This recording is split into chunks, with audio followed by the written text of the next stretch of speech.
Assalamualaikum and welcome to another lecture on NCERT CBSE Macroeconomics।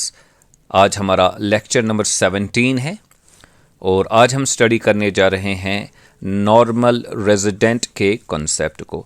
तो ये normal resident क्या होता है और इस कॉन्सेप्ट को हमने स्टडी क्यों करना होता है, इसका ताल्लुक नेशनल इनकम अकाउंटिंग या जीडीपी या जीएनपी वगैरह के कॉन्सेप्ट के साथ क्या बनता है, तो वो सब चीज़ें आज के लेक्चर में हम समझने की कोशिश करेंगे। तो चलिए देखते हैं कि ये नॉर्मल रेजिडेंट क्या होता है। अब जाहिर सी बात है, हाँ, यहाँ पे याद रखिएगा कि नॉर्मल रेजिडेंट जो है इसको हम रेजिडेंट भी कह सकते हैं। तो जो नॉर्मल रेजिडेंट है we may call it simply resident. अब रेजिडेंट हम किसे कहते हैं? A person who reside somewhere, जो कहीं पे रहता हो, ठीक है, तो रहने वाले को रेजिडेंट कहते हैं। तो अब रेजिडेंट के कॉन्सेप्ट को समझने के लिए आपने तीन चीज़ें याद रखनी है। नंबर वन, रेजिडेंट हम किसे कहते हैं? Person who resides in the country और इन ए कंट्री। एक बंदा जो है जो किसी मुल्क में रह रहा हो तो उसको हम वहाँ का रेजिडेंट कहेंगे या फिर नॉर्मल रेजिडेंट कहेंगे। लेकिन इसके साथ साथ उसके कंडीशंस क्या है नॉर्मल रेजिडेंट होने की, तो वो दूसरी और तीसरी चीज़ जो है वहाँ से हमें पता चलती है। Whose economic interest lies in the country, यानी कि फॉर एग्जांपल कोई बंदा इंडिया में रहता है अभी और उसका इकोनॉमिक इंटरेस्ट इंडिया में ही होना चाहिए, यानी कि उसकी नौकरी ओके या फिर उसका बिजनेस जो है वो इंडिया में होना चाहिए, उसका कारोबार यहाँ ही होना चाहिए। तो ये पहली कंडीशन है, एक तो वो यहाँ पे रहता है, दूसरा उसका इकोनॉमिक इंटरेस्ट इंडिया में ही हो, और तीसरी कंडीशन जो है वो है कि उसका स्टे जो इंडिया में है वो एक साल या एक साल से ज़्यादा का होना चाहिए। तो अगर वो यहाँ पे अभी रह रहा है, ठीक है, और उसका इकोनॉमिक इंटरेस्ट यहाँ पे ही है लेकिन एक साल नहीं हुआ है, तो उसको हम नॉर्मल रेजिडेंट या रेजिडेंट नहीं कह सकते हैं। इकोनॉमिक सेंस में रेजिडेंट नहीं कह सकते हैं। जनरल इंग्लिश में तो कहेंगे कि ये रेजिडेंट है इंडिया का, लेकिन इकोनॉमिक सेंस में ऐसा नहीं कहेंगे। तो तीन चीज़ें हैं, एक तो वो कंट्री में रहता है, ठीक है, उसका कारोबार नौकरी वगैरह यहाँ पे ही है, और तीसरा उसको यहाँ पे इस मुल्क में एक साल या उससे ज़्यादा टाइम हुआ है। तो this is the concept of normal resident. अब जो इम्पॉर्टेंट चीज़ समझने की है वो ये है कि जो एक नॉर्मल रेजिडेंट होता है, ठीक है, उसको एक साल या एक साल से ज़्यादा हुआ होना चाहिए रहते हुए एक कंट्री में। तो फिर इसका मतलब ये है कि इसके दो टाइप्स हो सकते हैं। नॉर्मल रेजिडेंट की दो कैटेगरीज हो सकती है। एक तो वो लोग हैं जो सिटीजन्स ऑफ द कंट्री है, जो इसी मुल्क में रह रहे हैं, जो इसी मुल्क के बाशिंदे हैं, तो वो हो सकते हैं, या फिर ये नॉन सिटीज़न भी हो सकता है, यानी कि ये किसी दूसरे मुल्क से आया है और फॉर एग्जांपल इंडिया में अभी ये रह रहा है, एक साल या एक साल से ज़्यादा का अर्सा इसे हुआ है, तो उसको भी हम रेजिडेंट कहेंगे। हालांकि वो सिटीज़न नहीं है इंडिया का, लेकिन फिर भी हम उसको रेजिडेंट कहेंगे। तो यहाँ पे हम एक एग्जांपल लेते हैं। तो दिस इज़ इंडिया, ठीक है। अब इसके बाउंड्री में रहने वाले लोग, ठीक है, जनरली उनको हम रेजिडेंट्स ही कहेंगे। अब वो रेजिडेंट्स जो है वो दो किस्म के हो सकते हैं जो यहाँ पे रहने वाले हैं, ठीक है। एक तो सिटीजन्स ऑफ इंडिया है, ठीक, और दूसरे हैं नॉन सिटीजन्स, जो हिंदुस्तान के एक्चुअली बाशिंदे नहीं है, शहरी नहीं है। फॉर एग्जांपल कोई टर्की से आया है, कोई फॉर एग्जांपल ईरान से आया है, कोई कज़ाकिस्तान से आया है, कोई चाइना से आया है, कोई नेपाल से या बांग्लादेश से आया है, वो अभी इंडिया में है और उसका जो इकोनॉमिक इंटरेस्ट है, बिजनेस वगैरह है, वो इंडिया में ही है। तो एक साल से ज़्यादा हुआ है, इसलिए वो यहाँ का रेजिडेंट है, हालांकि वो यहाँ के जो है सिटीजन्स नहीं है, शहरी नहीं है। तो ये बात आपने याद रखनी है। अब दूसरी चीज़ जो आपने रेजिडेंट के बारे में याद रखनी है वो ये है कि जो रेजिडेंट्स होते हैं वो दो टाइप के होते हैं। ये इंडिविजुअल्स भी हो सकते हैं या फिर ऑर्गेनाइजेशंस भी हो सकती हैं।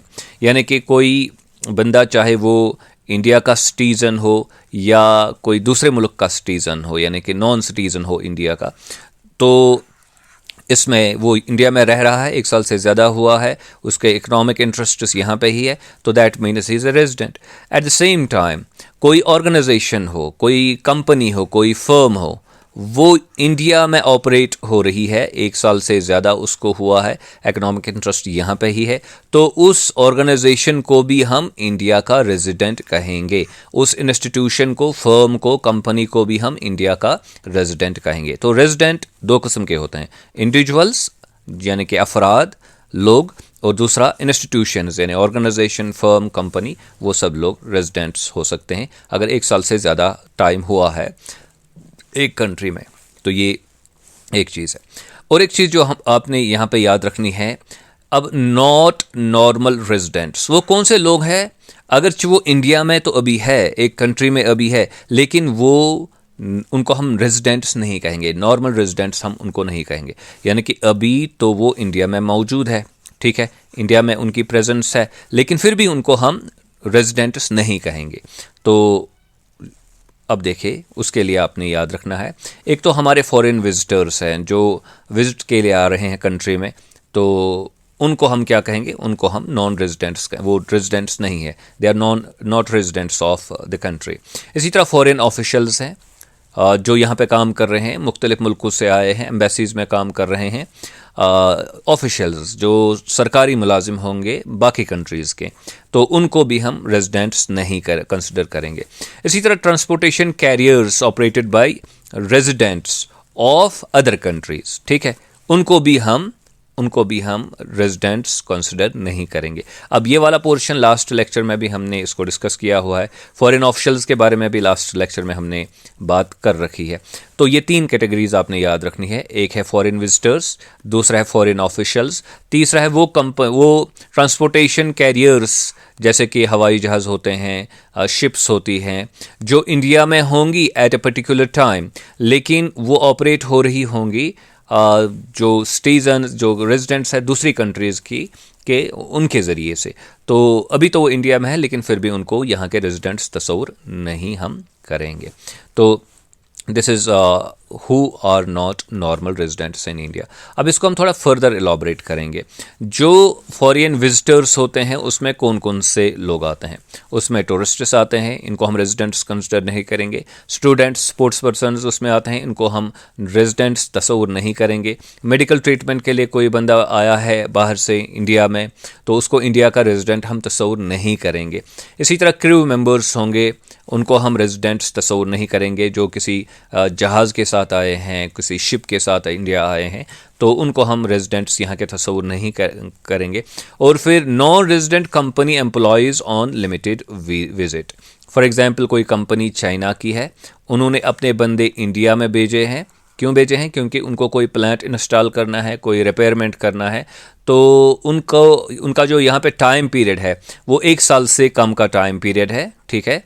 तो उनको भी हम रेजिडेंट्स तस्वुर नहीं करेंगे, उनको भी हम फॉरेन विजिटर्स ही तस्वुर करेंगे। तो ये डिफरेंट कैटेगरीज हैं फॉरेन विजिटर्स की, जिनको हम रेजिडेंट्स तस्वुर नहीं करेंगे। अब फर्दर हमने इनके बारे में क्या जानना है? तो ये नॉर्मल रेजिडेंट्स की अब कैटेगरीज हैं। Number 1, all Indians working in India, all the citizens of India who are working in India, तो वो तो रेजिडेंट्स बन गए, नॉर्मल रेजिडेंट्स बन गए यहाँ के, जैसा कि मैंने पहले ही कहा। Indian is working in foreign countries as Indian officials. अब हिंदुस्तान के लोग जो फॉरेन एम्बेसीज में काम कर रहे हैं, ट्रेड कमीशंस में काम कर रहे हैं, साइंटिफिक कोई सेंटर होगा इंडिया का जो ऑफिशियली रन होगा इंडिया के ज़रिए से, या कल्चरल कोई सेंटर होगा जो सरकारी तौर पर रन हो रहा होगा, तो वहाँ पे जो लोग काम कर रहे हैं वो भी इंडियन रेजिडेंट्स ही तस्वुर किए जाएंगे। Okay, fine. तो इसी तरह Indian is working in international organisations in India. अब हिंदुस्तान में, इंडिया में इंटरनेशनल ऑर्गेनाइजेशन है, इंटरनेशनल मॉनेटरी फंड की ऑर्गेनाइजेशन हो सकती है, ऑफिस हो सकता है, वर्ल्ड बैंक का ऑफिस हो सकता है, या किसी और ऑर्गेनाइजेशन का ऑफिस हो सकता है। तो वहाँ पे जो इंडियंस काम कर रहे हैं, हालांकि जो कंपनी है वो तो नॉन रेजिडेंट है, वो रेजिडेंट कंपनी नहीं है क्योंकि वो इंडिया की नहीं है, लेकिन जो वहाँ पे इंडियंस काम कर रहे हैं उनको हम रेजिडेंट्स तस्वुर करेंगे, ठीक है। इसी तरह foreign citizens working in India for more then 1 year. अगर 1 साल से ज़्यादा अरसा हुआ है फॉरेन सिटीजन्स को इंडिया में काम करते हुए, तो उनको नॉर्मल रेजिडेंट्स हम तस्वुर करेंगे। तो सिंपल बात यही है कि इंडिया के नॉर्मल रेजिडेंट्स वो लोग हैं जो इंडिया में काम कर रहे हैं और 1 साल से ज़्यादा अरसा उनको हुआ है, they have spend more than 1 year time period over here. तो उनको हम चाहे वो फिर इंडिया के हो या फिर बाहर के हो। तो ये डिफरेंट कैटेगरीज़ है, ये 4 कैटेगरीज़ अगर आप याद रखेंगे तो इससे आपके लिए ये कॉन्सेप्ट को याद रखना आसान होगा। अब और एक चीज़ जो आपने याद रखनी है, yes we have discussed it, residents हो सकते हैं सिटीजन्स और नॉन सिटीजन्स, ठीक है। बस वो इंडिया में होंगे, 1 साल से ज़्यादा हुआ होगा, चाहे वो चाइना से बंदा आया है, अमेरिका से आया है, फ्रांस से आया है, तो उसको भी हम इंडिया का रेजिडेंट तस्वुर करेंगे। वो तो हमने बात जान ली। रेजिडेंट्स के 2 टाइप्स हैं, अब ये याद रखना है। अब और एक चीज़ याद रखनी है यहाँ पे कि जो सिटीजन्स होते हैं उनके भी 2 टाइप्स हैं। फॉर एग्जाम्पल इंडियन सिटीजन्स हैं, ठीक है, उनके 2 टाइप्स हैं। एक वो लोग हैं जो इंडिया में है, ठीक है, काम कर रहे हैं यहाँ पे ही सैलरी बिजनेस वगैरह उनका है, तो वो रेजिडेंट्स बन गए। और एक वो लोग हैं जो इंडिया के तो है लेकिन बाकी कंट्रीज़ में वो काम कर रहे हैं, इसलिए वो इंडिया के रेजिडेंट्स तो नहीं बन गए क्योंकि उनको 1 साल प्लस टाइम पीरियड हो गया है बाकी कंट्रीज़ में काम करते हुए, इसलिए वो वहाँ के रेजिडेंट्स है और वो यहाँ के रेजिडेंट्स अब नहीं है, उनको हम नॉन रेजिडेंट कहते हैं। तो आपने टर्म सुनी होगी non resident Indians, non resident Indians. For example जो गल्फ में, जो यूएस में, कनाडा में इंडियन सिटीजन्स है, उनको वहाँ की सिटीजनशिप तो नहीं मिली है लेकिन वो काम वहाँ पे ही परमानेंटली कर रहे हैं, उनको हम कहते हैं non resident Indians. Indian citizens हैं लेकिन इंडिया में रिजाइड नहीं कर रहे हैं, इंडिया में वो कारोबार नहीं कर रहे हैं, वो दूसरी जगह काम कर रहे हैं। तो सिटीजन्स के भी 2 टाइप्स हैं, एक है रेजिडेंट्स और दूसरा है नॉन रेजिडेंट्स। ओके, अब और एक चीज़, सॉरी, नॉन रेजिडेंट्स जॉब होते हैं उनके भी 2 टाइप्स हैं और ये आपने याद रखना है।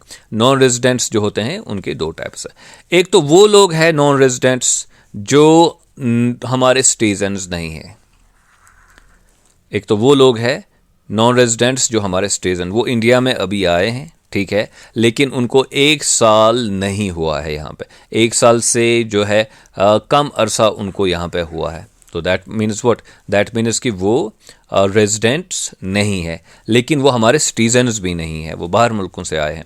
और दूसरा है नॉन रेजिडेंट्स जो हमारे सिटीजन्स है लेकिन काम जो है बाकी कंट्रीज़ में कर रहे हैं, जो अभी मैंने NRI कहा, नॉन रेजिडेंट इंडियंस, वो तो सिटीजन्स एक्चुअली इंडिया के।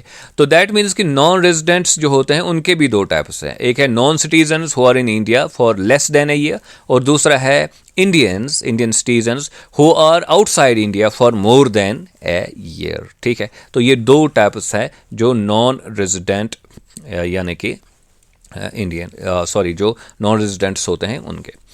अब हम इस पॉइंट पे आते हैं कि इससे हमें अब क्या लेना देना है कि रेजिडेंट्स कौन है, नॉन रेजिडेंट्स कौन है, तो इससे हमें ये हम क्यों स्टडी करते हैं। तो उसको समझने के लिए आपने ये बात समझनी है कि जो जीडीपी का कॉन्सेप्ट है वो उसका ताल्लुक डोमेस्टिक टेरिटरी के साथ है, यानी कि एक कंट्री की डोमेस्टिक टेरिटरी में कितनी प्रोडक्शन होती है उसको हम कहते हैं ग्रॉस डोमेस्टिक प्रोडक्ट। और जो कंट्रीब्यूशन होता है, जो प्रोडक्शन होती है, वो 2 लोगों की तरफ से होती है, एक है रेजिडेंट्स जो इंडिया के होंगे, दूसरा है नॉन रेजिडेंट्स जो इंडिया के होंगे। तो what does that mean, that means के इंडिया में जो जीडीपी क्रिएट होता है, ठीक है, वो तो एक तो इंडिया के रेजिडेंट्स जो होंगे जिनको 1 साल से ज़्यादा हुआ होगा वो कंट्रीब्यूट कर रहे हैं, दूसरा है जो नॉन रेजिडेंट्स है इंडिया के, जिनको जो तो इंडिया में है, ठीक है, बाकी कंट्रीज़ के सिटीजन्स है, लेकिन यहाँ पे उनको जो है 1 साल से कम टाइम हुआ है, ठीक है। अब दोनों जो गुड्स एंड सर्विसेज क्रिएट कर रहे हैं, गुड्स एंड सर्विसेज क्रिएट कर रहे हैं, ठीक है, उसको हम जीडीपी में इंक्लूड करते हैं, क्योंकि जीडीपी में हम बस ये देखते हैं कि एक कंट्री जो है इसकी बाउंड्री में, ठीक है, ये कंट्री है, इसकी बाउंड्री के अंदर क्या प्रोडक्शन हो रही है, और वो प्रोडक्शन जो है वो रेजिडेंट्स की तरफ से भी हो सकती है और वो नॉन रेजिडेंट जो होंगे इंडिया में रिजाइड, वो एक साल से ज़्यादा नहीं हुआ होगा लोगों को जो बाकी कंट्री से आए होंगे, तो उसमें उनका भी कंट्रीब्यूशन होता है। हम बस ये देखते हैं कि ये कंट्री की डोमेस्टिक टेरिटरी क्या है, वहाँ पे कितनी प्रोडक्शन होती है, तो उसको हम जीडीपी में इंक्लूड करते हैं। तो इसलिए ये रेजिडेंट्स के ज़रिए से भी कंट्रीब्यूट होता है और जो नॉन रेजिडेंट्स होते हैं इंडिया में उनके ज़रिए से भी कंट्रीब्यूट होता है। लेकिन इसके बरक्स अगर आप जीएनपी देखेंगे, अब यहाँ पे ये जो सबसे इम्पॉर्टेंट पॉइंट है वो यहाँ पे है। जो जीएनपी होता है, जिसको आप कहते हैं ग्रॉस नेशनल प्रोडक्ट, उसमें हम सिर्फ रेजिडेंट्स को कंसिडर करते हैं। जो इंडियन रेजिडेंट्स होंगे बस उनके उनके उनके उनके जो इनकम है बस उसको हम कंसिडर करेंगे, ठीक है। अब इंडियन रेजिडेंट्स कहाँ पे होते हैं? एक तो वो इंडिया में होंगे इंडियन रेजिडेंट्स, और दूसरा वो बाकी कंट्रीज़ में हो सकते हैं। अब इसका मतलब क्या हुआ? इसका मतलब ये हुआ कि जो हिंदुस्तान में रेजिडेंट्स हैं, ठीक, यानी कि जिनको एक साल से ज़्यादा यहाँ पे हुआ है, चाहे वो इंडियन है या बाकी कंट्रीज़ के लोग हैं, ठीक है, लेकिन रेजिडेंट्स वो इंडिया के हैं, ठीक है, तो हम उनको इंक्लूड करेंगे। और जो इंडिया के लोग हैं वो बाकी कंट्रीज़ में है, लेकिन वहाँ पे उनको एक साल से जो है एक साल से कम टाइम हुआ है, उनको वहाँ पे एक साल से कम टाइम हुआ है, तो इन दो के ज़रिए से जो टोटल प्रोडक्शन होगी या टोटल इनकम इनके ज़रिए से जो जनरेट होगी, उसी को हम ग्रॉस नेशनल प्रोडक्ट में इंक्लूड करते हैं। अगेन मैं कहूँगा, जीएनपी में सिर्फ हम रेजिडेंट्स के इनकम को कंसिडर करते हैं। अब रेजिडेंट्स कौन है? एक वो लोग जिनको इंडिया में एक साल से ज़्यादा टाइम हुआ है, ठीक है, उनको हम रेजिडेंट्स कहेंगे, चाहे वो इंडियन सिटीजन्स हो या फिर इंडियन सिटीजन्स ना हो। और इसमें कौन लोग हम इंक्लूड करेंगे? इसमें वो लोग हम इंक्लूड करेंगे जो इंडिया के सिटीजन्स है, बाहर कंट्रीज़ में काम कर रहे हैं, लेकिन वहाँ पे उनको एक साल से कम टाइम हुआ है, तो उनकी इनकम को भी हम जो है इस इनकम के साथ मिला के, ठीक है, रेजिडेंट्स की जो यहाँ पे है उनके इनकम के साथ मिला के जो टोटल अमाउंट बनेगा उसी को हम जीएनपी कहते हैं। अब इसमें हमने अलग कौन सी चीज़ करनी है? इसमें एक्चुअली हमने क्या देखना है, तो यहाँ पे मैं इसको थोड़ा इलॉबरेट करूँगा। देखिए ये इंडिया है, ठीक है, तो यहाँ दो किस्म के लोग हैं, एक तो रेजिडेंट्स है, दूसरा है नॉन रेजिडेंट्स। अब रेजिडेंट्स कौन है? जिनको एक साल से ज़्यादा टाइम हुआ है, और नॉन रेजिडेंट्स कौन है? जिनको एक साल से कम टाइम पीरियड यहाँ पे हुआ है। You are getting this? वो दोनों इंडिया में है। और जो इंडियनस है वो कुछ बाहर इंडियंस हैं, ईरान में है, सऊदी अरबिया में, इजिप्ट वगैरह। तो ये जो बाहर इंडियंस है, फॉर एग्जांपल गल्फ़ कंट्रीज़ में, अब इनमें कुछ लोग ऐसे हैं जिनको एक साल से कम का टाइम पीरियड वहाँ पे हुआ है, लेस देन ए ईयर वहाँ पे टाइम हुआ है। तो देखिए अब क्या हमने देखना है, हमने एक तो ये कंसिडर करना है वो जो रेजिडेंट्स है इंडिया के, और ये लोग जो एक्चुअली रेजिडेंट्स है इंडिया के। ये रेजिडेंट्स इंडिया के क्यों हैं? क्योंकि इनको अभी बाहर दूसरी कंट्रीज़ में एक साल से कम टाइम हुआ है। जब एक साल से ज़्यादा टाइम होगा तो ये वहाँ के रेजिडेंट्स बनेंगे, लेकिन अभी एक साल से कम टाइम हुआ है, इसलिए अभी भी ये इंडियन रेजिडेंट्स ही है। तो इनको और इनको मिला के जो इनकी इनकम बनती है उसी को हम जीएनपी में इंक्लूड करते हैं। अब बाहर के लोग जो यहाँ पे हैं, जो प्रोडक्शन यहाँ पे कर रहे हैं, लेकिन उनको एक साल से कम टाइम पीरियड हुआ है, तो दैट मीन्स कि वो अपनी अपनी कंट्रीज के एक्चुअली रेजिडेंट्स है, तो इनकी इनकम को हम यहाँ पे कंसिडर नहीं करेंगे। तो ये जो दो इनकम्स हैं, रेजिडेंट्स और नॉन रेजिडेंट्स की, जो इंडिया में है, डोमेस्टिक टेरिटरी में है, और वो लोग जो बाहर कंट्रीज़ में है, एक साल से कम टाइम पीरियड हुआ है, बस उनकी इनकम को हम यहाँ पे कंसिडर करते हैं, जिसके ज़रिए से हमें जीएनपी का कॉन्सेप्ट जो है वो हमारे लिए सामने आ जाता है। GNP means gross national product. Okay, तो इसको फर्दर समझने के लिए नेक्स्ट लेक्चर में हम डिस्कस करेंगे नेट इनकम फ्रॉम अब्रॉड, तो वहाँ पे ये फर्दर हमारे लिए क्लियर हो जाएगा। आई होप कि आज का लेक्चर आपने अच्छे से समझा, and do not forget to subscribe to my YouTube channel Earnest Economics. Thank you very much.